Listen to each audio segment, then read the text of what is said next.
Zainab woke up to the soft hum of Accra's morning traffic and the aroma of freshly brewed cocoa wafting from the kitchen. Her days always began early, a quiet rhythm that brought her comfort, preparing breakfast for Kojo, making sure their home felt warm and welcoming, and checking in on her in-laws who lived just down the street. She loved the way the sun slipped through their balcony, turning the living room into a golden haven, and she felt grateful for this simple, perfect life she had built with Kojo. Their laughter over morning coffee, the easy conversations as they planned their day, everything seemed in its rightful place. Zainab's relationship with Kojo's family had always been gentle and respectful. She visited Adama and the others often, carrying fresh pastries or home-cooked dishes, and was careful to honor their traditions and advice. Still, she had begun noticing small, almost invisible signs that something was slightly off. Adama's smiles, while polite, sometimes didn't reach her eyes. A comment here or there, softly praising another neighbor's daughter or subtly questioning Zainab's choices, left a quiet knot in her stomach. Zainab brushed it off at first,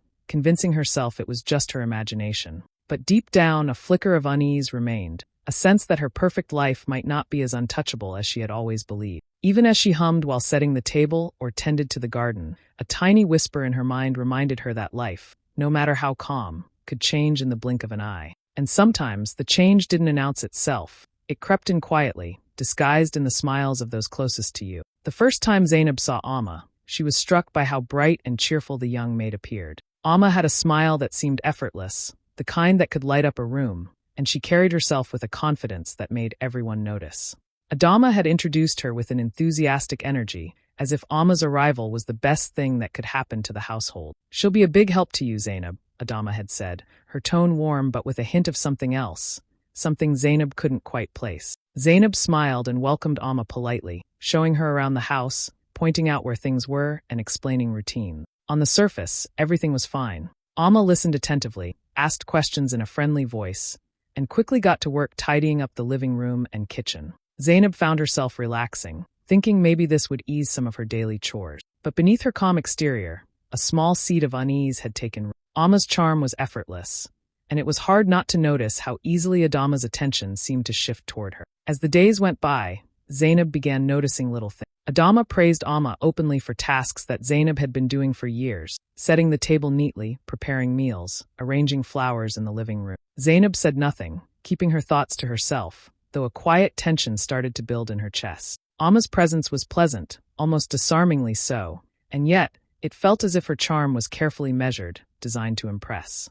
One afternoon, Adama lingered a little too long in the kitchen while Amma was preparing lunch, asking questions in a way that felt more like inspection than curiosity. Zainab caught herself pausing, trying to decide whether to speak up or stay silent. Amma laughed at a joke Adama made, and Zainab noticed the warmth in Adama's eyes, warmth she hadn't seen when she herself had been praised for the same tasks. The thought stung. Despite this, Zainab kept her composure, welcoming Amma with patience and kindness. She reminded herself that appearances mattered, that keeping peace in the house was always better than confrontation. Yet every smile, every compliment Adama lavished on Amma, chipped away a little at Zainab's sense of security. Something about this arrangement felt off, a subtle manipulation she couldn't quite name. That evening, as Zainab arranged the living room for a quiet dinner with Kojo, she reflected on the day. Amma was helpful, yes, but her charm and Adama's obvious favoritism were starting to shift the balance Zainab had carefully maintained. She realized she needed to pay attention,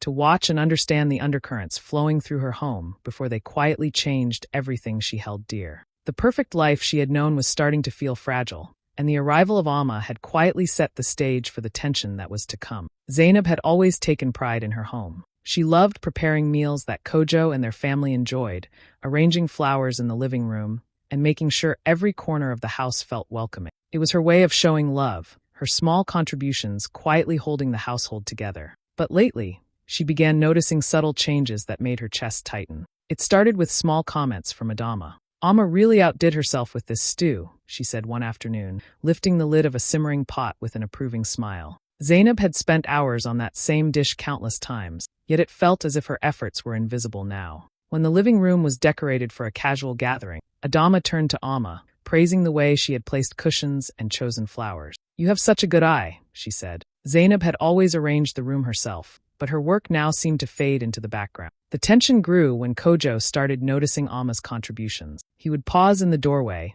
nodding approvingly as Amma organized the kitchen or suggested a small change to the table setting. "Amma, you really know how to make things comfortable," he said one evening, unaware of the quiet hurt in Zainab's eyes. She smiled politely and offered to help, but Kojo, distracted by Amma's enthusiasm, didn't notice.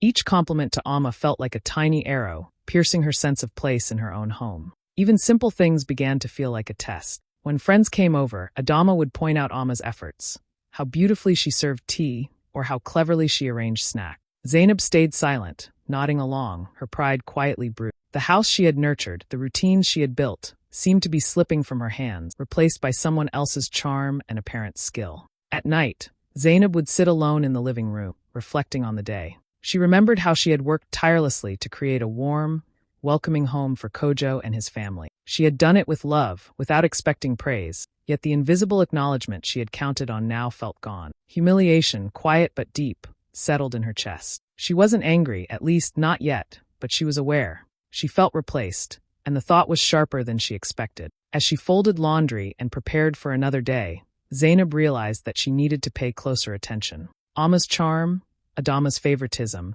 and even Kojo's unwitting praise were subtle but powerful forces shifting the dynamics of her home. What had seemed like a small disruption was beginning to feel like a deliberate move, and Zainab knew she couldn't ignore it. She would have to find a way to protect her place, quietly and cleverly, before the balance she had built for years crumbled completely.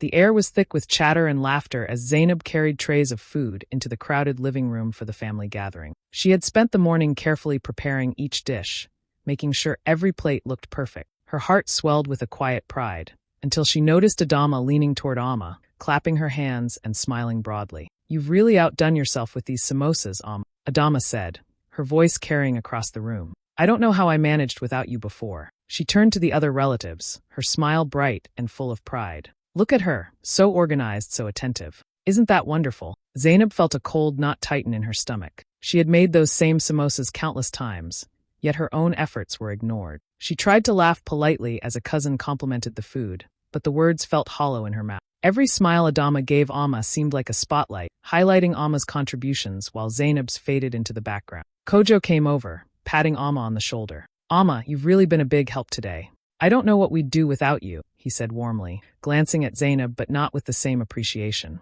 Zainab forced a smile, nodding, but inside, humiliation stung sharply. She had worked tirelessly, yet in front of everyone she loved, it seemed invisible. As the gathering continued, the pattern became harder to ignore. When it came time to arrange the chairs for a game, Adama called Amma forward. "Amma, please show everyone how you've arranged the seating." "Isn't this clever?"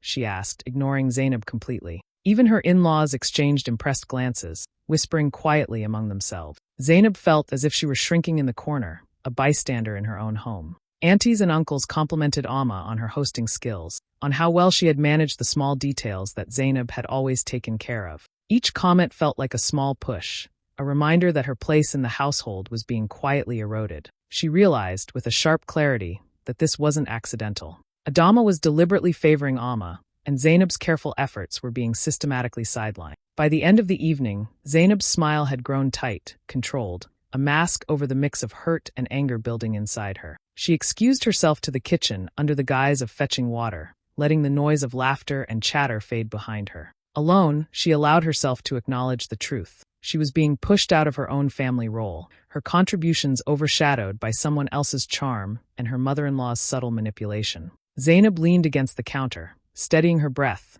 letting the sting of humiliation settle into sharp focus.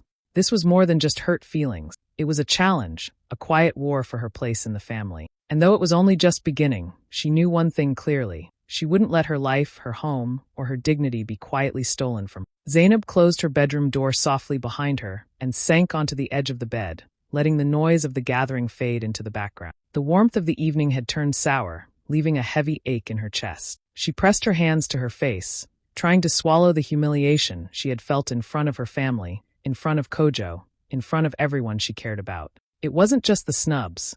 It was the realization that her place in the family, the home she had nurtured for years, was quietly being taken from her. As she sat in the quiet of her room, memories began to surface. She remembered the early days of her marriage, the long hours she spent cooking, cleaning, and making their apartment in Accra a home. She remembered the small gestures that went unnoticed, The breakfast she prepared before Kojo left for work, the carefully folded laundry, the flowers she arranged to brighten the living room. She thought of the family gatherings she had organized, the careful planning and thought she had poured into making everyone feel welcome. Always with love, always with care, yet always overlooked. Her thoughts turned to the way Adama had subtly undermined her, praising Amma for tasks Zainab had been doing for years. Even Kojo, her partner, seemed to have been caught up in the charm and energy Amma brought into the house, oblivious to the quiet, steady effort Zainab had always given. It hurt, not just because of the recognition she was denied, but because she realized that people could be manipulated so easily, their loyalty and admiration swayed with smiles and clever words. But Zainab was not the type to give up. She let herself feel the hurt fully, then pushed it aside, replacing it with focus. If she had been replaced, if her efforts had been ignored, she could find a way to reclaim her position, not through anger or confrontation, but through strategy. She thought through every interaction she had witnessed, every subtle comment, every small favoritism Adama had shown Amma. There were cracks in their behavior, patterns she could observe and, if careful, use to her advantage. Zainab began to plan quietly, imagining ways to expose the truth without creating a scene. She would need patience, timing, and observation. Every smile, every joke, every compliment she had ignored before could now serve as a clue. She didn't need to act aggressively. She just needed to be clever, to let the situation reveal itself in the right light. By the time she got ready for bed, a sense of calm replaced the tight knot in her chest. The humiliation she had felt still lingered, but now it had transformed into fuel. Zainab knew she could turn this around. She would reclaim her home, her role in the family, and her dignity, but she would do it on her own terms, quietly, carefully, and cleverly. And when the moment came, everyone would see her strength, not through confrontation, but through the undeniable truth she would reveal. Zainab spent the next few days quietly observing the household, her mind sharp and alert. She watched Amma move through the house with practiced ease, noting the way she smiled at Adama, the small gestures that seemed designed to charm, and the way she carefully positioned herself in Kojo's view. It was subtle, almost invisible if one wasn't paying attention, but Zainab noticed everything. Every word, every glance, every tiny favor Amma offered was a piece of a puzzle she was determined to solve. Kojo, she realized, was mostly oblivious. He praised Amma for simple tasks, unaware of the years Zainab had devoted to the same work. But even in his kindness, there were inconsistencies. Sometimes he thanked Zainab quietly, almost apologetically, as if aware of the gap in recognition but unsure how to bridge it. Other times, he parroted Adama's praises, repeating phrases about Amma's skill or thoughtfulness. Zainab noted these moments, storing them away, knowing they would be important later. Adama's behavior was even more revealing. She laughed at Amma's jokes, lingered in conversation longer than necessary, and subtly compared Zainab to Amma in ways that seemed accidental, but were clearly intentional. Amma really has a talent for this, Adama would say. I wonder why we didn't notice before. The words were loaded, yet Zainab maintained her calm, letting the tension simmer quietly beneath her polite smile. She didn't respond immediately. She didn't need to. Patience, she reminded herself, was her greatest weapon. In the evenings, Zainab would replay the day in her mind, dissecting interactions and searching for patterns. Amma's charm was not natural, it was calculated. Adama's favoritism was deliberate, meant to elevate Amma and diminish Zainab's presence. Even Kojo's unwitting participation played into their plan. Zainab allowed herself a small, satisfied smile. Understanding the mechanics of their scheme was the first step toward unraveling it. Her internal monologue ran like a quiet strategy session. If I can expose the inconsistencies, if I can reveal the subtle manipulations, the truth will speak for itself. I don't need to yell or confront. I just need to be clever. She considered small tests, ways to observe reactions, to uncover hidden motives. A misplaced object here, a question asked casually there, little things that would reveal Amma's true character and Adama's intentions. Zainab also watched how Amma interacted with the rest of the household, her polite smiles, her timely helpfulness, her eagerness to please. But she saw the cracks. A hesitation, a slip of the tongue, a tiny overstep that revealed impatience or greed. Zainab made mental notes, quietly planning how she could turn those moments into proof. By the end of each day, Zainab felt a growing sense of control. She was no longer the passive observer. She was the strategist, quietly maneuvering behind the scenes. The pieces were aligning, and she could feel the momentum shifting. Soon, the subtle manipulations that had threatened to unsettle her life would unravel, and when that moment came, Zainab would be ready. The household might think they were leading the game, but she was already several moves ahead. Zainab had spent days observing, noting every gesture, every slip, every small moment where Amma's charm faltered or Adama's favoritism betrayed her intentions. Now, quietly, she began setting her plan in motion. It wasn't loud or confrontational. It was subtle, like a gentle wind that would eventually knock over the carefully stacked pieces of a house of cards. The opportunity came one afternoon when a close family friend, who loved visiting their home, was scheduled to drop by. Zainab prepared the house meticulously, as usual, but she also planted small tests for all. She asked Amma to organize a small assortment of snacks for guests, placing some valuable treats in one bowl and leaving a hidden stash elsewhere. Amma, smiling brightly, didn't notice Zainab's quiet observation as she helped herself more than once. Zainab watched carefully, noting Amma's small, guilty actions. Meanwhile, Zainab let Adama continue her usual praise, but she introduced gentle, indirect clues that revealed the inconsistency. She casually mentioned to a cousin, loud enough for Adama to hear, "I was surprised Amma preferred the second batch of treats. I didn't realize it would disappear so quickly." Adama's expression flickered, a momentary flash of confusion that passed too quickly for anyone else to notice, except Zainab. When the guests arrived, Zainab's plan unfolded with quiet precision. Amma, eager to impress, tried to manage the snacks, but her earlier greed and slips became visible to the sharp eyes of relatives. A cousin noticed the missing treats and asked casually, "Oh, where did the cookies go?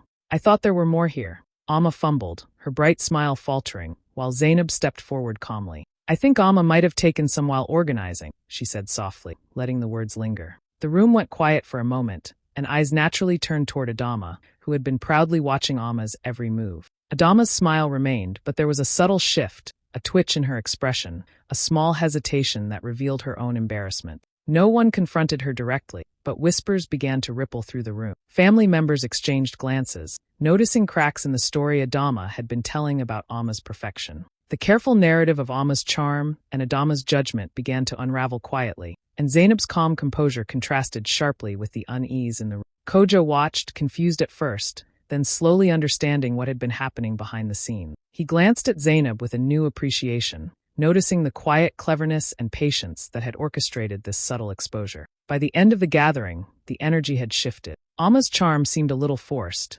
Adama's control a little fragile, and Zainab's calm presence had taken center stage, not with anger, but with quiet, undeniable intelligence. In those moments, Zainab realized the first pieces of her plan had worked. The household, the family, even Kojo had begun noticing the cracks in Adama's favoritism, and the clever twist had turned the subtle manipulations back onto those who had tried to undermine her. She allowed herself a small, satisfied smile. Her move had been quiet, clever, and perfectly timed. Zainab had been patient, letting the tension simmer quietly, waiting for the right moment. That moment came during the next big family gathering, a Sunday lunch when nearly everyone would be present. She prepared everything as usual, making sure the house was welcoming. But this time, she had a plan that would subtly, but undeniably, reveal the truth about Amma and Adama's favoritism. As the relatives arrived, Zainab greeted them warmly, all the while keeping an eye on Amma and Adama. She arranged the seating, the food, and even small games for the children, but she left a few little traps, gentle setups that would expose the cracks she had observed. Amma, eager to impress once more, tried to take charge of serving the dishes, unaware that Zainab had already noticed her tendency to overstep and manipulate situations for attention. The first moment came when Zainab casually asked Amma to serve a large dish of stew. Amma reached for it eagerly, but Zainab had already prepared the pot in a way that revealed her earlier tampering. The top layer was slightly salty, the bottom perfectly balanced. When Amma served a spoonful to one of the elder cousins, the surprise on their face was unmistakable. "Oh, this is very salty here," they said carefully, looking at Amma. Amma stammered, trying to explain, while Zainab stepped in calmly. "I had prepared the stew myself earlier. I think maybe Amma got a little carried away with the seasoning." Adama, who had been watching proudly from the corner, suddenly faltered. Her smile was still in place, but her eyes betrayed the shift. She opened her mouth to defend Amma, but Zainab's calm tone, paired with her quiet authority, left no space for interruption. Family members began to murmur among themselves, the room buzzing with subtle shock as they started noticing what had been hidden before. Kojo looked from Amma to Zainab, realization dawned. He saw the quiet intelligence and patience behind Zainab's actions, the way she had observed, waited, and then revealed the truth without anger or confrontation. He felt a new respect for her. Her calm strength and cleverness were undeniable, and he suddenly understood why the household felt unsettled lately. The subtle public undoing continued throughout the gathering. A small slip by Amma here, a minor contradiction in Adama's story there, all gently highlighted by Zainab's composed guidance. Nothing was forced. Everything flowed naturally, revealing the favoritism and manipulation that had been quietly undermining Zainab's place in the household. By the end of the afternoon, the room was alive with murmurs and exchanged glances. Everyone could see the cracks in the carefully crafted image of Amma's perfection and Adama's control. Zainab, meanwhile, remained calm and composed, her smile soft but confident. Her dignity shone through every gesture, every word. She had revealed the truth without a confrontation, with intelligence and patience, and the household finally recognized her strength, her worth, and her rightful place at the heart of her family. After the revelation, the household felt different, though no one said it outright. The air, once charged with subtle tension, now carried a quiet respect. Zainab moved through her home with a calm confidence, not loud or boastful, but steady and unmistakable. She had reclaimed more than just her place in the family. She had restored the order that had been disrupted, quietly but decisively. Adama's attitude shifted first. The proud, calculating smile that once accompanied her favoritism toward Amma softened. She no longer offered over-the-top praise for every little thing Amma did, and she began to acknowledge Zainab's efforts openly. "Zainab, you've done such a wonderful job with the house today," she said one afternoon, genuine warmth in her voice. Zainab smiled politely, noting the sincerity. It wasn't just acknowledgement, it was a recognition of the years of care and dedication she had poured into this family. Adama's respect was no longer performative. It was real, earned the way it should have been all along. Kojo, too, grew more aware. He noticed how naturally Zainab managed the household, how her calm guidance kept everything running smoothly. He began complimenting her efforts openly, without comparing them to anyone else's. "You've handled everything so well," he said one evening, leaning on the doorway and smiling. "I don't know what we'd do without you." Zainab felt a warm satisfaction, not from flattery, but from the recognition that her intelligence, patience, and quiet strength were finally seen for what they truly were. Amma's charm, once so powerful, had lost its edge. The small, careless mistakes that Zainab had observed before became more apparent to everyone. Family members no longer followed Adama's lead unquestioningly. They saw Zainab's steadiness, her ability to manage situations with grace and intelligence, and it made Amma's earlier displays of charm seem forced and hollow. The household had shifted back to its natural rhythm, but now with a renewed understanding of who truly deserved respect. Zainab's satisfaction came not from revenge or anger, but from the knowledge that justice had been served cleverly, without confrontation. She had allowed the truth to surface, letting others see it themselves, and the effect was far more powerful than any argument or accusation could have been. The family now operated with clarity, awareness, and fairness, and Zainab's place, her influence and her dignity, was fully restored. That evening, as she prepared dinner and Kojo chatted nearby, Zainab paused for a moment, looking around at her home. It felt right again, balanced and full of quiet harmony. She knew that respect had been earned, that her patience and intelligence had shifted the dynamics permanently. The subtle manipulations that had threatened to unsettle her life were gone, replaced by recognition, balance, and dignity. For Zainab, the feeling was profound. The household was hers to nurture once more, and justice, delivered with quiet cleverness, was hers to savor. Zainab sat on the balcony one evening, the soft glow of the Accra sunset painting the city in gold and orange. She let herself breathe deeply, feeling the weight of the past weeks slowly lift. Everything that had threatened her peace, the subtle manipulations, the favoritism, the quiet undermining, was behind her now. She had learned something important. Patience and strategy mattered more than confrontation. Strength didn't always roar. Sometimes it waited, observed, and acted at exactly the right moment. As she reflected, Zainab thought about how much she had grown. She had faced humiliation, disappointment, and the quiet erosion of her place in the family, and yet, she had come through with calm intelligence and dignity. It wasn't just about reclaiming her role in the household. It was about knowing her own worth, trusting her instincts, and moving forward with clarity and purpose. She felt a renewed sense of self, confident that no one could easily shake the life she had built with Kojo. Kojo, she noticed, was closer now than ever. Their bond had strengthened through the challenges, built on understanding and respect. They shared quiet smiles and small, meaningful conversations, appreciating the depth of what they had together. Life, Zainab realized, could be gentle again, full of laughter and love, once the noise of manipulation had been removed. She leaned back, letting the cool evening air brush her face, and smiled, calm, confident, and unshaken. The world could try to test her, to push her, to favor others over her, but she now knew the quiet power of intelligence, patience, and dignity. And as she looked out over the city, that smile lingered, a subtle promise to herself and everyone around her. Zainab had weathered the storm, and she was unshakable.